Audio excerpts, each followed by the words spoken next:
It has come down to two free agents that the Chicago Bears nation wants, and it actually makes complete sense because either guy that we end up taking that I'm going to talk about today would help improve this roster and put them in a playoff position. Now, we still haven't signed Odunze or Caleb Williams, which worries me a little bit. And I think we can all agree on that. But it's going to get done, guys. We're not going to let both our first rounders go unsigned and not play this season. And with $7.5 million left after signing those guys, we can go out and get a cap-friendly one-year rental from a veteran. And I really hope that Ryan Poles goes out and does that and gets one of the two guys that I'm going to hit on today. And I'm going to share those two right now with you. But hello, everyone, and welcome back to this episode of Just Another Year Chicago Bears. My name is Nick Rohde, and as always, thank you for tuning in. So the two guys I'm going to hit on today, Connor Williams, a center who last played with the Miami Dolphins, has been one of the more premier centers in the NFL over the last 3 seasons and still has a lot of gas left in the tank and could be a part of the Bears for a long time if things go well. He is coming off an ACL injury, but his trainers are saying that he is making huge strides and will be back in time for the season. So a low-cost, high-reward move for sure. And then the other guy, our old friend, Yannick Ngakoue, who has been showing off on Twitter that he is ready to go to a team if they come calling, which many experts and analysts believe that the Chicago Bears are that team, which is exciting because he really started to heat up when the Bears brought in Montez Sweat last season. So either of these guys would be great, and I'm going to break them both down and explain who I want to get. And before I begin today's show, if you want the Chicago Bears to sign Connor Williams or Yannick Ngakoue before camp, make sure to smash that like button along with commenting who of the two you want Ryan Poles to pick if you could only choose one. So today I am going to start with center Connor Williams, a 27-year-old 6'5", 312-pound center who is in the prime of his career, which makes complete sense why he is healing so fast off a very significant injury in his ACL. He has been in the NFL for 6 seasons and has been one of the better interior offensive linemen, specifically at center. And unfortunately, because he's played on 2 really good offensive lines, he's a little bit overlooked, but appreciated at the same time. He has spent 4 seasons with the Dallas Cowboys, who drafted him, and then spent the last 2 seasons with the Miami Dolphins. Back in 2018, he was taken in the second round at pick number 50 out of Texas, which he was regarded as the number 1 center in that draft, and it has worked out pretty darn well, considering, yes, he has proven he's got success at center, but he can also play at the guard position, which he did for the Dallas Cowboys, and being a starter on the Dallas Cowboys and taken that early by the Dallas Cowboys as an offensive lineman is big, because you know that some of the greatest offensive lines in NFL history have always come out of Dallas, and that's just been their thing. Kind of like how the Bears always seem to have one of the best defenses. So Connor Williams' stats. He has played in a total of 83 games, starting in 77 of them, having over 5,000 snaps. His one big red flag is his penalty percentage. He has 50 penalties, which is only 1%. But that's a lot, in my personal opinion. 1 season alone, he had 14. And that's a big no-no in Ryan Poles' book, because penalties kill offensive drives. And we know that too well as Bears fans. A lot of them were actually unnecessary roughness after the play, because he was going after guys defending his teammates, which shows that he's not afraid to get in guys' faces and send a message. But still, that kills drives. And we already have a guy like that in Tevin Jenkins. So we don't need too many more quote-unquote hotheads on the team. And I'm not calling them hotheads. I respect them for defending their teammates. But overall, don't want to kill drives. But I'm going to talk about the good about him too, because in 2022 and 2023, he had his best years, which he unfortunately was starting off that well before he tore his ACL. Played in 26 games during that time with over 1,500 snaps and only 10 penalties. So the penalties went down. He did miss 8 games due to a shoulder injury. So, a little bit tough over there. And on top of that, because of how well he's played, he had an 86.5 PFF grade during that time. That is insanely impressive, especially for a center. And that is something that the Bears have really missed the last couple of seasons. And we could definitely use that. Clearly an aggressive player, though, which is good and bad in the eyes of many. But I just kind of explained, we don't need too many of those guys on the team. And I'm sure Flus and Poles would definitely set a standard of, hey, minimize the penalties, but also still send that message. And I think we're going to be in business if that happens. Not only that, the dude is just downright nasty in the trenches. That's why he doesn't give up a lot of sacks or quarterback pressures up the middle. Plays with a ton of aggressive and is not afraid of anyone. Standing at 6'5", 312 pounds is scary as is.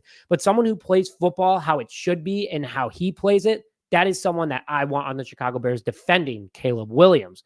But also his run and pass blocking is top notch. Like, it would be huge to have that asset on the offensive line and help Caleb Williams develop even faster if he doesn't have any pressure on him. And that's the main goal here.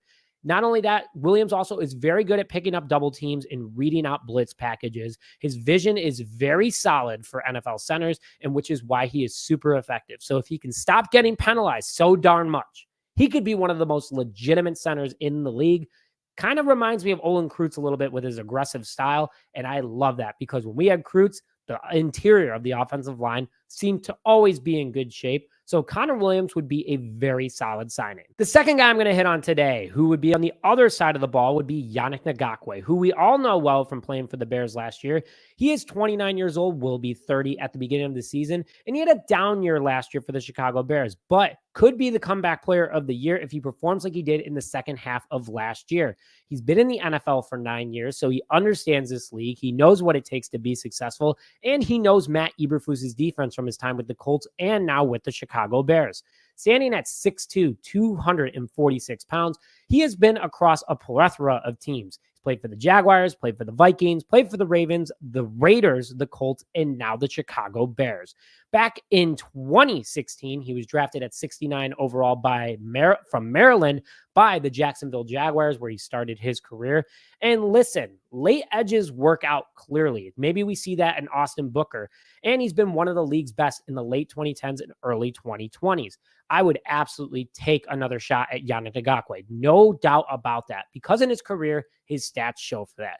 224 total tackles, along with 176 of them being solo, 71 tackles for loss, 142 quarterback hits, 69 sacks, 13 pass deflections. That's pretty impressive for a guy that's 6'2", 2 interceptions, 21 forced fumbles, and 3 fumble recoveries. And what he did with the Chicago Bears from a down year perspective, not terrible. I mean, he was better than what we had the year before. 22 total tackles in 13 games, 13 of them being solo tackles, 6 tackles for loss, 7 quarterback hits, 4 sacks, and 1 pass deflection. Most of those stats, especially the sacks, came after Montez Sweat came because Yannick was getting double teamed literally all the time.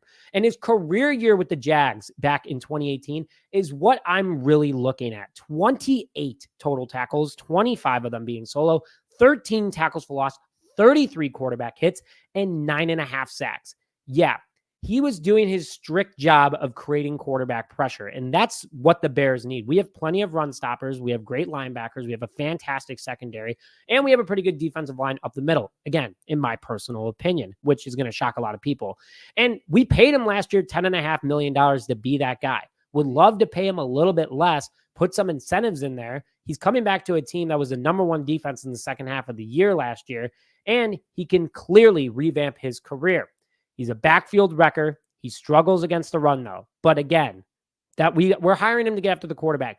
He overruns running backs and doesn't have the greatest vision due to his size.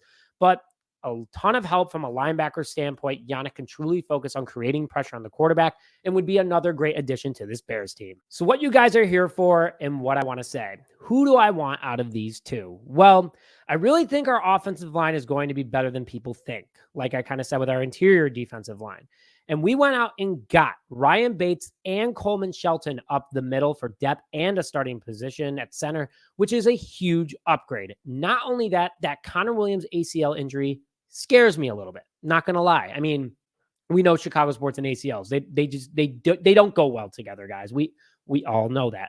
So with that, my choice is Yannick Ngakoue. He knows this defense. He knows his teammates, and he overall was a great leader last year. And he's going to want to prove everyone wrong from last year that he still is a premier defensive edge.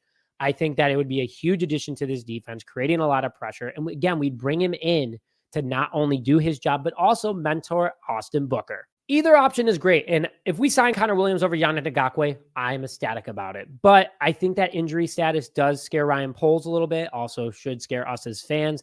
But if we can somehow get both, which is what I've also seen, I would take it. That would put the Bears in the conversation that they are a legitimate team. I still think they are legit, but this would definitely finally get people to be like, all right, the Bears are going to be pretty good this year.